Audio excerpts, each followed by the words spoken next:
Indian Territory in Queensland, Australia. This land in the Galilee Basin, owned by the Indian Adani Group, is set to become one of the world's biggest coal mines. 60 kilometres long, it will cover an area a quarter the size of London. Queensland is no stranger to coal. It is Australia's biggest coal-producing state. And in terms of exports, India is the new China.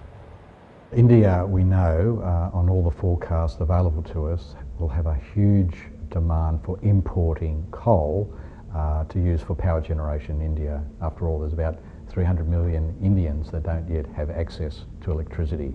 So we've got Indian conglomerates like Adani creating one of the biggest coal mines we'll have ever seen in Australia, 60 million tonnes of coal a year, and that will last for about 60 years. Adani plans to build its own railway line to bring the coal direct to one of several massive coal ports on the Queensland coast, ready for export.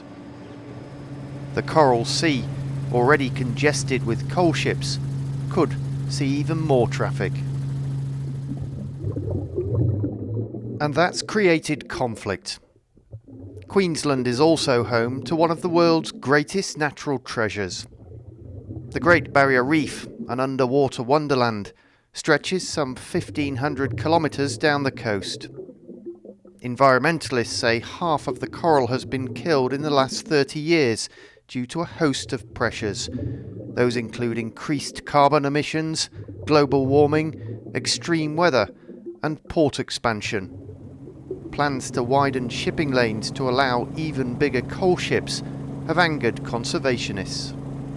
When it comes to mining in marine habitats, it's suicidal when you've got reef systems on the edge anyway to be putting any more pressures in it. And it's that simple. You have to decide whether it's mining or reefs. And we've got $6 billion a year turnover on the Great Barrier Reef.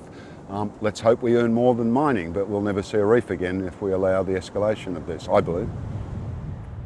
The plans for the Indian Adani mine have only added to the conflict. On the one hand, you've got the coal industry, the mining industry, which brings in huge wealth for the country. At the same time, you've got this national treasure, this natural treasure, not only for Australia, but for the whole world, which feels threatened by the big industry on the Queensland coast. And some believe that big mining projects like Adani are not viable in the long term. This is a $16 billion project that requires a coal price north of $100 a tonne sustainably.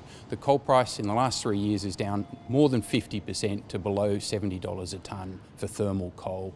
To me, there is such a major point of difference between what is required versus what the current status is that this project is going to remain stranded.